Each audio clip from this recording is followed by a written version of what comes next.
Las disciplinas espirituales. Puerta a la liberación. Capítulo 1. Yo paso por la vida como un transeúnte que se dirige a la eternidad, hecho a la imagen de Dios, pero con esa imagen degradada, que necesita que se le enseñe a meditar, a adorar, a pensar. Donald Coja, arzobispo de Canterbury. La superficialidad es la maldición de nuestra era. La doctrina de la satisfacción inmediata es el principal problema espiritual. Lo que hoy se necesita desesperadamente no es un número mayor de personas inteligentes ni de personas de talento, sino de personas de vida espiritual profunda. Las disciplinas clásicas de la vida espiritual nos llaman a movernos más allá de la vida superficial hacia las profundidades. Nos invitan a explorar las profundas cavernas del reino espiritual. Nos instan a que seamos la respuesta para un mundo vano. John Bullman aconsejó: es bueno que vivas profundamente, que puedas sentir y entender el espíritu de las personas. No tenemos que dejarnos convencer de que estas disciplinas son para los gigantes espirituales y que, por tanto, están fuera de nuestro alcance, o para las personas contemplativas que dedican todo su tiempo a la oración y a la meditación. Todo lo contrario, Dios tiene el propósito de que las disciplinas de la vida espiritual sean para los seres humanos ordinarios, para los que trabajan, los que cuidan niños, los que tienen que lavar platos y podar el césped. De hecho, las disciplinas se ejercitan de la mejor manera en medio de nuestras actividades normales diarias. Si han de producir algún efecto transformador, este debe hallarse en las coyunturas ordinarias de la vida humana, en nuestras relaciones con el cónyuge, con nuestros hermanos, con nuestros amigos y vecinos. Tampoco debiéramos pensar que las disciplinas espirituales son una insípida práctica monótona que tiene el propósito de exterminar la risa de la faz de la tierra. El gozo es la nota clave de todas las disciplinas. El propósito de las disciplinas es liberar al hombre de la sofocante esclavitud a que está sometido, la esclavitud del egoísmo y del temor. Difícilmente podría decirse que aquello que libera al hombre interior de todo lo que lo ata es una insípida práctica monótona. El canto, la danza y hasta el grito son acciones que caracterizan las disciplinas de la vida espiritual. En un sentido importante, las disciplinas espirituales no son difíciles. No necesitamos estar bien avanzados en teología para practicar estas disciplinas. Los recién convertidos y aún las personas que no han entregado su vida a Cristo debieran practicarlas. El requisito principal es tener anhelo de Dios. El salmista escribió: «Cual ciervo jadeante en busca del agua, así te busca, oh Dios, todo mi ser. Tengo sed de Dios, del Dios de la vida». Salmo 42, 1 y 2. A los principiantes se les da la bienvenida. Yo también soy un principiante, especialmente luego de unos cuantos años de estar practicando todas las disciplinas que se explican en este libro. Estoy de acuerdo con Thomas Merton, quien dijo: «No queremos ser principiantes, pero convenzámonos de que nunca seremos ninguna otra cosa, sino principiantes, toda nuestra vida». Leemos en el Salmo 42:7, «Un abismo llama a otro».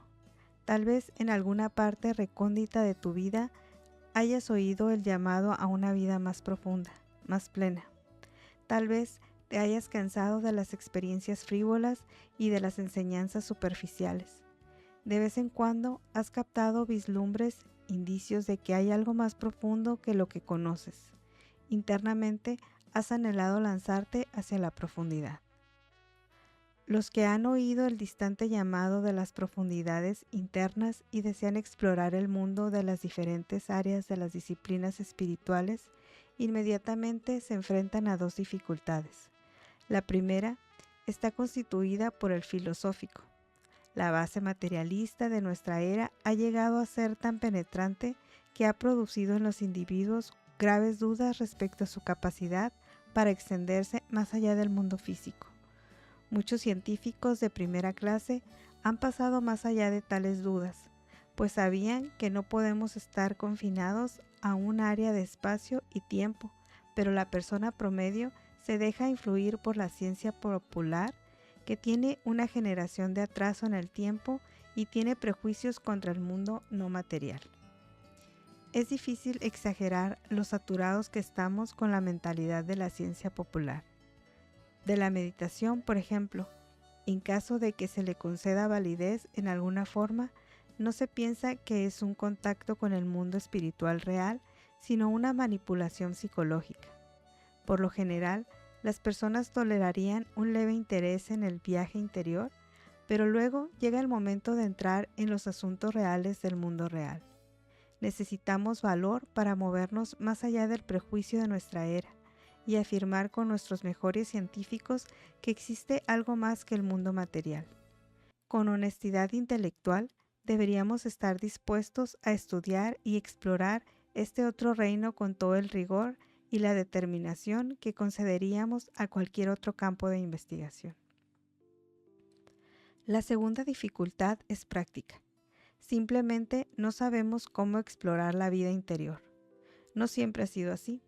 En el primer siglo y aún antes, no era necesario dar instrucciones sobre cómo practicar las disciplinas de la vida espiritual. La Biblia llamaba al pueblo a tales disciplinas como el ayuno, la meditación, la adoración y el júbilo, y casi no daba ninguna instrucción sobre cómo practicarlas. Es fácil comprender la razón de ello. Esas disciplinas se realizaban con tanta frecuencia y constituían parte tan integral de la cultura general que la manera de practicarlas era un conocimiento común. El ayuno, por ejemplo, era tan común que nadie tenía que preguntar qué debía comer antes de un ayuno, ni cómo suspenderlo, ni cómo evitar el desvanecimiento mientras se ayunaba. Todos lo sabían ya. Eso no ocurre en nuestra generación. Hoy hay una ignorancia abismal en lo que se refiere a los aspectos más sencillos y prácticos de casi todas las disciplinas espirituales clásicas. Por tanto, cualquier libro que se escriba sobre este tema tiene que tener en cuenta esta necesidad y ofrecer instrucciones prácticas sobre la técnica de las disciplinas. Sin embargo, desde el comienzo debemos hacer una advertencia. El hecho de conocer la técnica no significa que estemos practicando la disciplina. Las disciplinas espirituales son una realidad interna y espiritual, y la actitud interna del corazón es mucho más decisiva que la técnica para llegar a la realidad de la vida espiritual. En nuestro entusiasmo por practicar las disciplinas podemos fracasar. La vida que agrada a Dios no es una serie de deberes religiosos. Tenemos una sola cosa por hacer, a saber, para experimentar una vida de relación e intimidad con Dios. Toda buena dádiva y todo don perfecto desciende de lo alto, del Padre de las luces, la esclavitud de los hábitos profundamente arraigados. Estamos acostumbrados a pensar que el pecado está constituido por actos individuales de desobediencia a Dios. Esto es bastante cierto en lo que se refiere al significado del pecado, pero la Escritura va mucho más allá. En el libro de Romanos, el apóstol Pablo se refiere con frecuencia al pecado como una condición que infecta a la raza humana.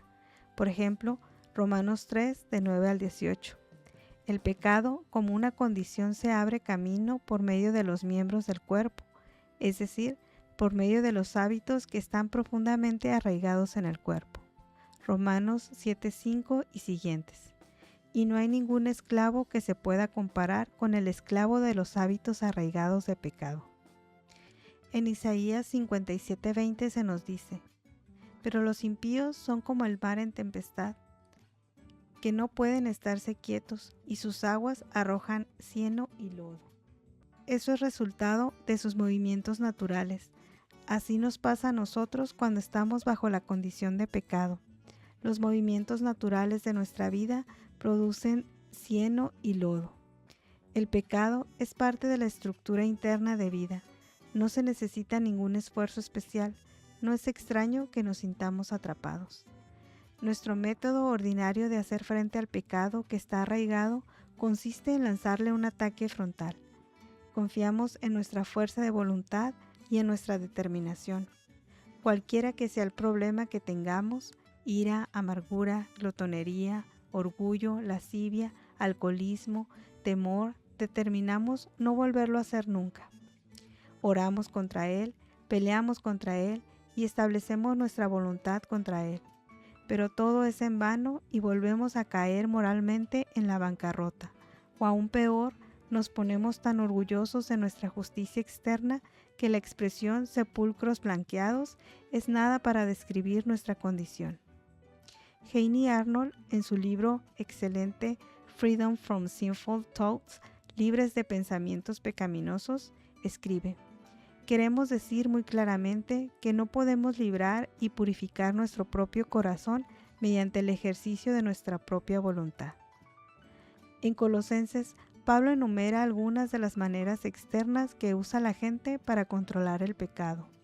No manejes, ni gustes, ni aun toques. Luego agrega que tales cosas tienen a la verdad cierta reputación de sabiduría en culto voluntario. Colosenses 2, del 20 a 23, énfasis del autor.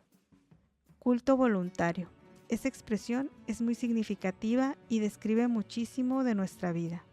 En aquel momento en que pensemos que podemos tener buen éxito y lograr la victoria sobre nuestro pecado solo mediante la fuerza de nuestra voluntad, en ese momento estamos adorando la voluntad.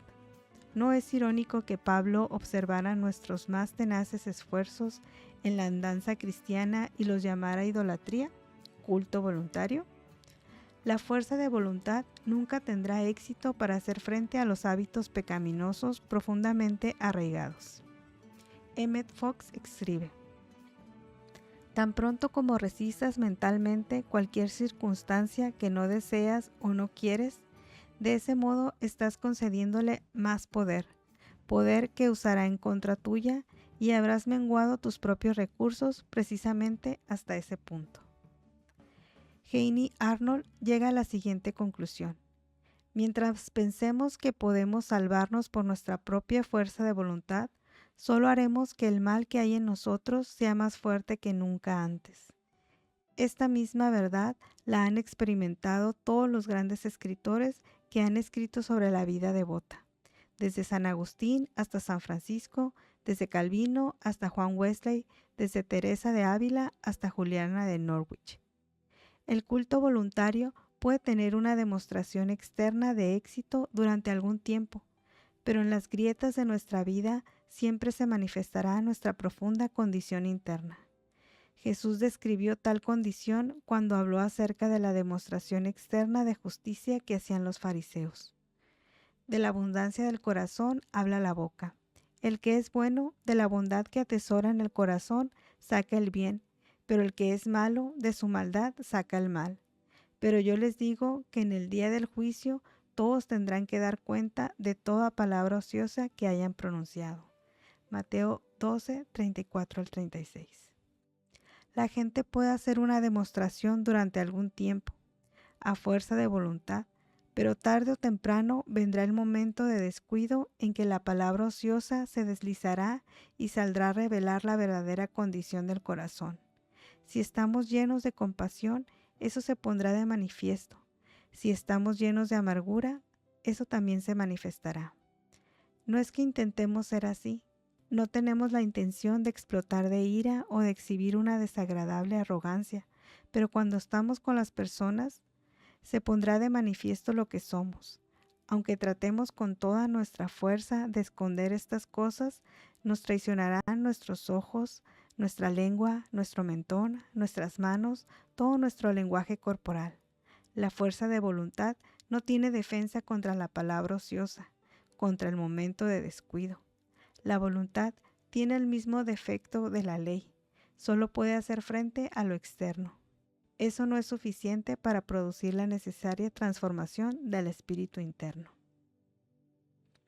Las disciplinas espirituales abren la puerta.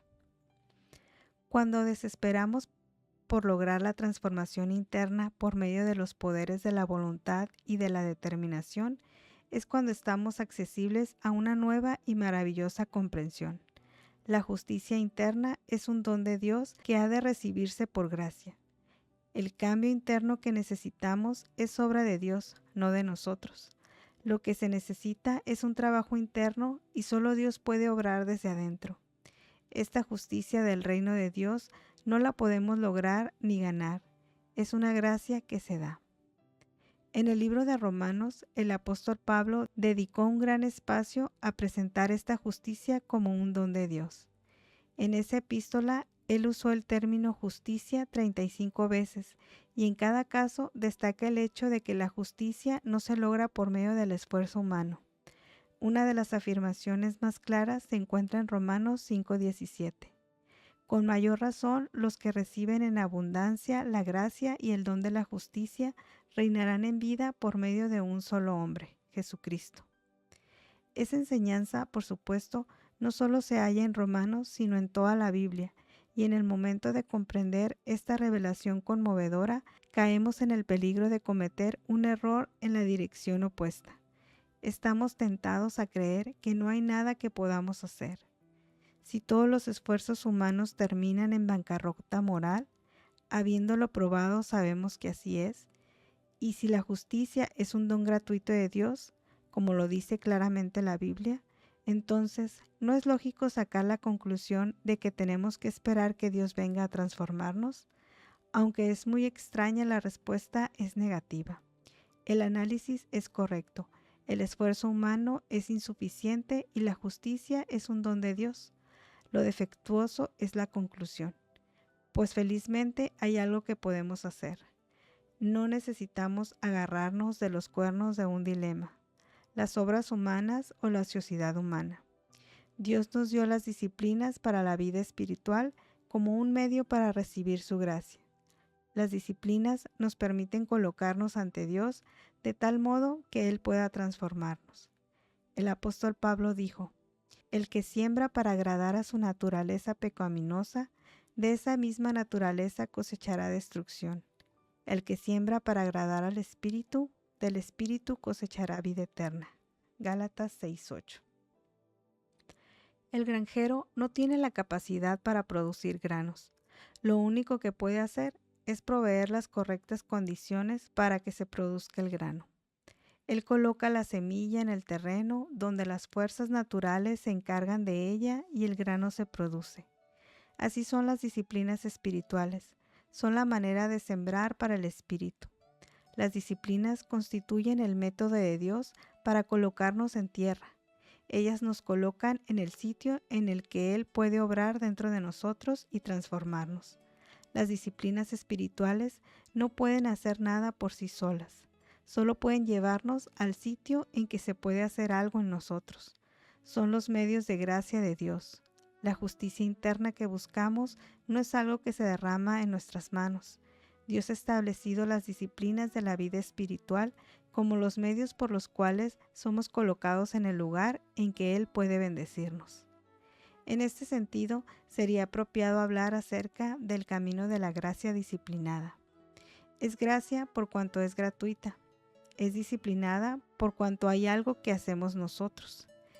Dietrich Bonhoeffer, en su obra El costo del discipulado, explica claramente que la gracia es gratuita, pero no es barata. Tan pronto como entendemos claramente que la gracia de Dios no se gana ni se puede ganar, si esperamos crecer, tenemos que escoger conscientemente un curso de acción que envuelva tanto la vida individual como la de grupo. Este es el propósito de las disciplinas, el crecimiento espiritual.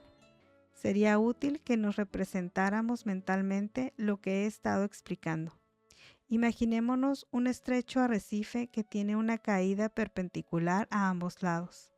El abismo que está a la derecha es la vía hacia la bancarrota moral, por medio de los esfuerzos para lograr la justicia. Históricamente, a esta se le ha dado el nombre de herejía del moralismo. El abismo que está a la izquierda es la vía a la bancarrota moral a causa de la ausencia de esfuerzos humanos. A esta se le ha dado el nombre de herejía del antinomianismo. Sobre el arrecife hay una senda, las disciplinas de la vida espiritual. Esta senda conduce a la transformación interna y a la sanidad que estamos buscando. Nunca debemos desviarnos hacia la derecha ni hacia la izquierda, sino permanecer en la senda. La senda está atestada de severas dificultades, pero también de goces increíbles. Al viajar por este sendero, la bendición de Dios vendrá sobre nosotros y nos reconstruirá a la imagen de su Hijo Jesucristo. Siempre tenemos que recordar que no es el sendero el que produce el cambio, pero el hecho de estar en él nos coloca en el lugar en que el cambio puede ocurrir. Este es el camino de la gracia disciplinada. En la teología moral hay un dicho según el cual la virtud es fácil. Eso solo es cierto hasta el punto en que la obra de la gracia de Dios se haya encargado de nuestro espíritu interno y haya transformado los patrones de los hábitos que están arraigados en nuestra vida. Mientras no se logre esto, la virtud es difícil, muy difícil en verdad. Luchamos para exhibir un espíritu amoroso y compasivo. Sin embargo, eso lo hacemos como si estuviéramos introduciendo algo desde afuera. Entonces, de las profundidades internas sale burbujeando aquello que no queríamos, un espíritu mordaz y amargo. Sin embargo, tan pronto como hayamos vivido en el camino de la gracia disciplinada por algún tiempo, descubrimos los cambios internos. No hicimos nada más que recibir un don. Sin embargo, sabemos que los cambios son reales. Sabemos que son reales porque nos parece que el espíritu de compasión que una vez nos parecía difícil conseguir, ahora es fácil. De hecho, lo difícil sería estar uno lleno de amargura. El amor divino ha entrado en nuestro espíritu interno y se ha encargado de los patrones de nuestros hábitos. En los momentos de descuido hay un flujo espontáneo procedente del santuario interno de nuestra vida. Un flujo de amor, alegría, paz, paciencia, amabilidad, bondad, fidelidad, humildad y dominio propio. Gálatas 5, 22 y 23. Ya no existe la agobiante necesidad de esconder de los demás todo nuestro ser interno. No tenemos que esforzarnos para ser buenos y bondadosos. Somos buenos y bondadosos. Deberíamos esforzarnos para refrenarnos de ser buenos y bondadosos, pues la bondad y la amabilidad son parte de nuestra naturaleza. Así como los movimientos naturales de nuestra vida producían una vez cieno y lodo, ahora producen el fruto del espíritu. Shakespeare escribió una vez: la cualidad de la misericordia no es forzada. Tampoco son forzadas ninguna de las virtudes espirituales tan pronto como han tomado a su cargo la personalidad.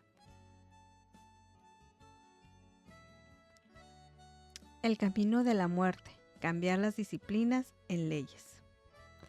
Las disciplinas espirituales tienen el propósito de hacernos bien. Están destinadas a traer la abundancia de Dios a nuestra vida.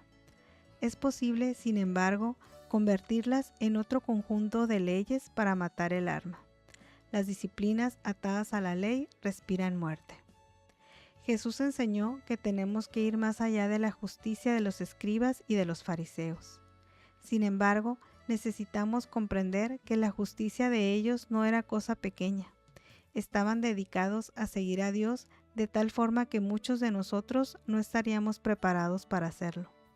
Había un factor, sin embargo, que era esencial en la justicia de ellos: el externalismo.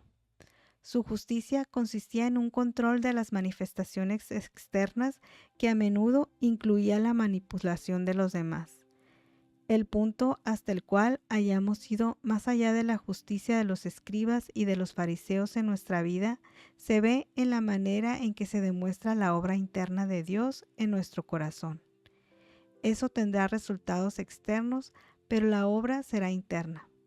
En nuestro ardor a favor de las disciplinas espirituales, es fácil convertirlas en la justicia externa de los escribas y de los fariseos. Cuando las disciplinas degeneran en leyes, se usan para manipular y controlar a las personas. Tomamos los mandamientos explícitos y los usamos para meter a otros en la cárcel. El resultado de tal deterioro de las disciplinas espirituales es el orgullo y el temor. El orgullo asume la dirección porque llegamos a creer que somos la clase de personas correctas. El temor la asume por cuanto el poder de controlar a los demás lleva consigo la ansiedad de perder el control y la preocupación de llegar a ser controlados por los demás.